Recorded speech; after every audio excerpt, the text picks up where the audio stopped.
नमस्कार फ्रेंड्स, कैसे हैं आप सभी। फ्रेंड्स, उत्तर प्रदेश के इटावा से आया चौंका देने वाला मामला। हम 21वीं सदी में जी रहे हैं और जिस सदी में हम जी रहे हैं यहाँ पर जात पात बहुत पीछे छूट चुकी है और छूटनी भी चाहिए, क्योंकि तभी विकास हो पाएगा। लोग जब इन जात पात में ही फंसे रहेंगे तो कैसे आगे बढ़ पाएंगे, कैसे सोच पाएंगे। तो अभी तो फिलहाल ये जात पात बहुत कम हो गया है। पहले पुराने ज़माने में गांव में बहुत ज़्यादा रहता था कि अरे तुम इस जाति के हो, तुम उस जाति के हो। बहुत ज़्यादा भेदभाव भी बहुत हुए हैं, बहुत ज़्यादा भेदभाव। लेकिन भीमराव अंबेडकर जी ने संविधान लिखा। उन्होंने देखा कैसे उनके साथ में कितना छुआछूत हुआ है। उनको स्कूल में नहीं जाने दिया जाता था, उन्होंने बाहर खिड़की से पढ़ाई शुरू की अपनी, वहाँ से उन्होंने सीखा और बहुत बहुत संघर्ष के बाद में वो आगे बढ़े और उन्होंने अपना मुकाम भी हासिल किया। उन्होंने संविधान बनाया। संविधान बनाने के बाद में बहुत सुधार हुआ। जो पहले की हालत थी उसमें अब बहुत ज़्यादा परिवर्तन है और आज भी लोग बदल रहे हैं। पहले से बहुत परिवर्तन हुआ और मुझे खुशी है इस बात की। मेरा देश बदल रहा है, मेरा समाज बदल रहा है। लेकिन हमारे समाज में कुछ ऐसी घटनाएं जब घट जाती हैं तो मन बहुत दुखी हो जाता है, विचलित हो जाता है कि आज भी यही लोगों की सोच है, वही पुरानी सोच है। कब बदलोगे? आखिर कब बदलेगा हमारा समाज? जी हाँ, आज मैं क्यों बोल रही हूँ, क्योंकि इटावा से जो मामला आया है यहाँ पर कथावाचक जो यादव समाज से थे, कुछ ऐसी जाटव समाज से थे जो कि हारमोनियम ताल और जो गाना गायकार जो होते हैं, पूरा जो संगीतकार होते हैं, वो पूरी इनकी टीम चलती है जो भागवत करते हैं व्यास जी। तो ये पूरी इनकी टीम आई थी भागवत करने के लिए उत्तर प्रदेश के इटावा में। यहाँ पर जब टीम आती है गांव में, ब्राह्मणों का गांव था वो पूरा। अब जो परीक्षित थे जो कथा करवा रहे थे, 2 दिन तक कथा चली, लेकिन किसी ने पूछ दिया कि आप किस जाति के हैं। जो पंडित जी थे, पूछा उनसे, जो व्यास बीट पर जो कथावाचक थे उनसे पूछा कि आप किस जाति के हैं। किसी ब्राह्मण ने पूछा तो उन्होंने बताया कि हम यादव जाति के हैं। अब जैसे ही पूरे जो ब्राह्मणों का जो गांव था उनको पता चला कि अरे ये तो यादव जाति के हैं और जो गायकार हैं ये तो ऐसी हैं, ये तो जाटव हैं, ये लोग कथा गा रहे हैं ब्राह्मणों के इस गांव में। लोगों को तो इस कदर पता नहीं क्या हुआ, रातों रात उनको वहाँ से उनके साथ में जो हुआ बहुत ही गलत है फ्रेंड्स। इसकी मैं घोर निंदा करती हूँ। उनकी जो चोटी होती है, जो शिखा होती है, उसको काट दिया गया, उसको पूरा हटा दिया गया शिखा, उनका सिर मुड़ा दिया गया। और उसके बाद में जो परीक्षित थे जो कथा करवा रहे थे उनसे कहा जाता है कि भाभी जी अपना जो यूरिन होता है, जो टॉयलेट होता है, वो लेके आइए। उसके बाद में वो जो 2 लोग थे जो कथावाचक थे उन पर छिड़का जाता है। सोचिएगा कितनी निंदनीय बात है ये। आप किसी के ऊपर टॉयलेट छिड़क रहे हो तुम और अपने आप को ब्राह्मण कह रहे हो तुम। और ये भी कहा जा रहा है, एक वीडियो जो वायरल हो रहा है उसमें, कि अब तुम्हें ये ज़िंदगी भर याद रहेगा, आगे से तुम कभी ऐसी गलती नहीं करोगे। क्या गलती कर दी भाई? गलती बस यही कर दी कि वो भागवत करने आए थे वहां पर, यही उन्होंने गलती की। आपकी नज़र में गलती की ना। लेकिन एक चीज़ हमेशा याद रखो, जो ज्ञानी है वही पंडित है। जिसको चारों वेदों का ज्ञान है वही पंडित है।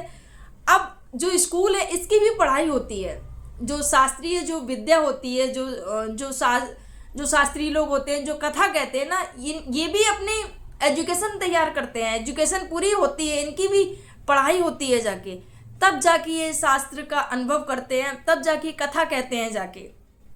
ऐसा नहीं है कि केवल ब्राह्मणों को ही हक दिया गया है कि ब्राह्मण ही इस कथा को कहेंगे। क्यों कहेंगे बताइएगा? जिसको ज्ञान है वही ब्राह्मण है। और आप क्या ब्राह्मण ब्राह्मण बोलते हैं? आजकल क्या सच में ब्राह्मण ब्राह्मण रह गए हैं क्या? अरे मैंने बहुत सारे पंडितों को कहते हैं ना कि मतलब क्या ही बोलूँ मैं, अभी बहुत ज़्यादा शब्द नहीं बोल सकती हूँ, मैं क्षमा चाहूँगी। लेकिन मैंने बहुत सारे ब्राह्मणों को नॉन वेज सेवन करते हुए देखा है। सोचिएगा, क्या आपको ये सारी चीज़ें शोभा देती हैं? आप ब्राह्मण हैं, नहीं देती हैं, फिर भी बहुत सारे आपके समाज के जो लोग हैं वो इसका सेवन कर रहे हैं, खुलेआम कर रहे हैं इसका सेवन। फिर आप दूसरी कास्ट को कैसे बोल सकते हैं आप कि नहीं तुम ये नहीं कर सकते हो, तुम वो नहीं कर सकते? क्यों नहीं कर सकते हो? अरे इंसानियत दिखाइएगा। और कितने स्वार्थी हैं हम। ओनली एक ही वर्ग की बात नहीं करूँ, एक ही जाति की मैं बात नहीं करूँ, हर एक जाति की मैं बात कर रही हूँ। हर एक इंसान जनरल वाला है तो उसको ओबीसी छोटा लगता है, ओबीसी है तो उसको एससी छोटा लगता है। ऐसे करके एक दूसरे पर एक जो जातिवाद का वो है ना, वो हावी रहता है। ये कड़वी सच्चाई है हमारे समाज की। फ्रेंड्स, जब हम हॉस्पिटल में जाते हैं, जब हमें ब्लड की जरूरत होती है, जब कोई व्यक्ति जीवन और मृत्यु से जूझ रहा होता है, तब डॉक्टर बस ग्रुप बताते हैं कि आपको इस ग्रुप की जरूरत है, ये ब्लड लेके आइए। उस समय आप देखते हैं जाति कि किस जाति के व्यक्ति ने ब्लड दिया है, नहीं देखते हैं। अब बस उस समय बस यही देखते हैं कि ये ग्रुप मिल जाए कैसे भी करके, और हमारी जो घर के सदस्य की है वो जान बच जाए। बस यही चीज़ आती है ना उस समय आपके दिमाग में। उस समय आपको जाति क्यों नहीं आती है, याद नहीं आती है ना? क्योंकि आपका स्वार्थ जुड़ा हुआ है वहाँ पर। आपका जो सदस्य है उसकी जान बच जाएगी, तब यहाँ आपकी जो जाति है वो आड़े नहीं आती है। बाकी और चीज़ों में आपकी जाति आड़े आती है। अरे भाई हम जाति हैं, हम तो ब्राह्मण हैं, या तो हम ठाकुर हैं, या जो भी जाति के हैं, जो भी हो सॉरी, क्षमा चाहूँगी। आपको लगता है कि नहीं हम उनके घर का पानी नहीं पिएंगे, अरे वो तो इस जाति के हैं। हम उनके यहाँ का खाएंगे नहीं, अरे वो तो उस जाति के हैं। बहुत सारी चीज़ें मैंने भी फ्रेंड्स गांव में देखा है। अभी तो ये सारी चीज़ें ख़त्म हो चुकी हैं, लेकिन पूर्ण रूप से अभी नहीं हुई। ये जो वीडियो जो इटावा का जो आया सच्चे शर्मसार करने वाला है, यही दिख रहा है इस वीडियो में। तो बस अभी भी ये सारी चीज़ें चल रही हैं। जैसे ब्राह्मण समाज ने किया, जो कथावाचक थे उन लोगों के साथ में उनकी जो चोटी होती है उनको काट दिया गया, उनके साथ में अभद्र व्यवहार किया गया, पैर छुलाए गए उन सब लोगों के, उन कथावाचकों से। सोचिएगा उनको कैसा लग रहा होगा। वो तो अच्छा काम कर रहे थे, वो तो लोगों को ज्ञान बांटने आए थे ना, कुछ गलत तो कर नहीं रहे थे वो। जो आपने उनके साथ में ऐसा व्यवहार किया, लोगों के पैर छुआए कि वो ब्राह्मण है, उनके पैर छूओगे तो तुम्हें पुण्य मिलेगा, ये कहाँ लिखा है बताइएगा। यहाँ पर फिलहाल ये जो वीडियो है सोशल मीडिया पर वायरल हो चुका है, उन्होंने ज्ञापन भी दिया है, और सच में इस पर कार्रवाई होनी चाहिए, ताकि आप किसी और के साथ में ऐसा दुर्व्यवहार करने से पहले 100 बार सोचें। एक चीज़ समझ में नहीं आती, लोग ऐसे कैसे कर देते हैं कि आप इंसानियत कहाँ चली जाती है आपकी। आपको ये नहीं लगता कि हम जिसके साथ में दुर्व्यवहार कर रहे हैं, किसी के साथ में गलत व्यवहार कर रहे हैं, आखिर ये भी तो इंसान है।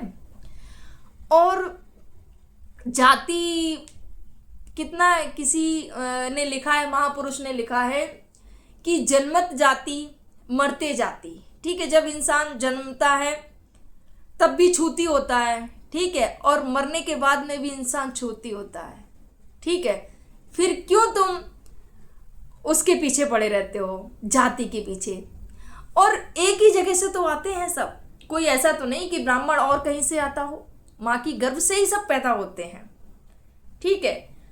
ऐसा नहीं कि कोई आसमान से आता हो, कोई पाताल से आता हो, कोई हवा से आता हो, या वगैरह वगैरह अलग अलग जगहों से कोई आता हो, कोई प्रकट होता हो, तब तो माने कि भैया तुम सच में महान हो, तुम वहाँ से आते हो, तुम वहाँ से आते हो, तुम वहाँ से। इसलिए भगवान ने ये व्यवस्था बना रखी है। लेकिन भगवान ने तो ऐसी कोई व्यवस्था नहीं बना रखी है। भगवान ने तो सब कुछ सबको सेम ही बनाया है। सब एक ही जगह से आते हैं, सब माँ की गर्भ से ही आते हैं। फिर तुमने इतना क्यों वो कर रखा है?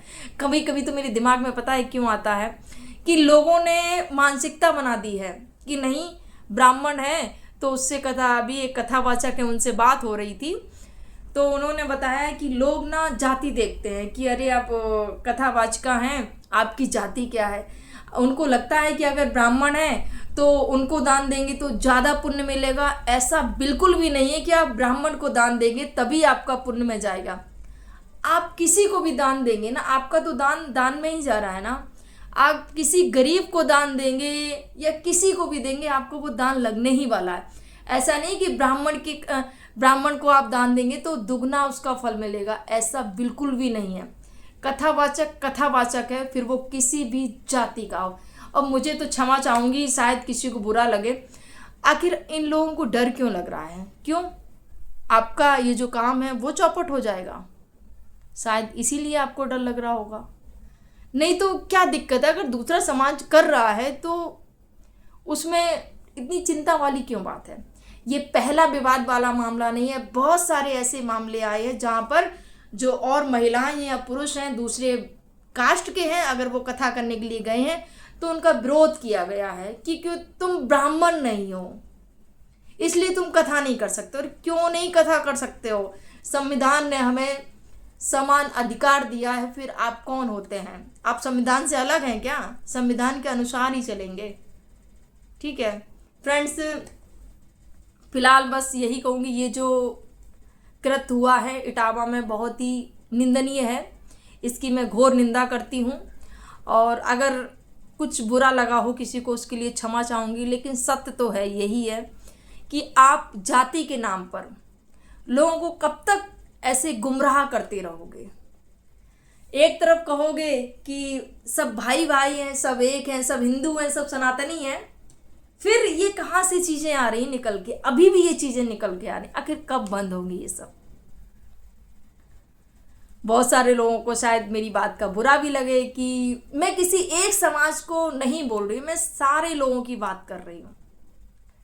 आखिर सोच के देखिएगा, मानवता के नाते सोच के देखिएगा, अगर कोई व्यक्ति के साथ में ऐसा व्यवहार हो, उसका नाम और जाति पूछकर उसके साथ में दुर्व्यवहार किया जाए, उसकी चोटी काट दी जाए, उसको उसके ऊपर यूरिन जो टॉयलेट होता है वो छिड़का जाए, उसको लोगों के पैर छुलवाए जाएं, भरी सभा में उनको बेइज्जत किया जाए, कितना गलत है? जरा सोच के देखिएगा।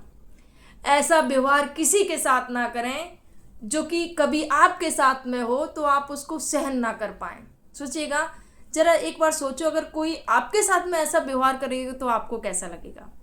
अगर सच में अगर ये सब करते समय आपके मन में एक बार भी ये आ जाए ना कि अगर इस जगह पर मैं होता तो मुझे कैसा लगता, शायद आप कभी भी ऐसी गलती ना करें। फ्रेंड्स, आपके क्या विचार हैं कमेंट जरूर करिएगा। ये वीडियो बनाने का उद्देश्य किसी को आहत करना नहीं, किसी को दुख पहुंचाना नहीं, किसी को आहत परेशान करना नहीं, बस आप सभी से यही कहना चाहूँगी इस वीडियो के माध्यम से कि जात पात को छोड़ दो, ये सारी चीज़ें बंद करो, जियो और जीनो दो। सारे इंसान एक ही है। ये जात पात हम इंसानों ने बनाई है वर्ण व्यवस्था के अनुसार, ना कि कर्मों से, ठीक है?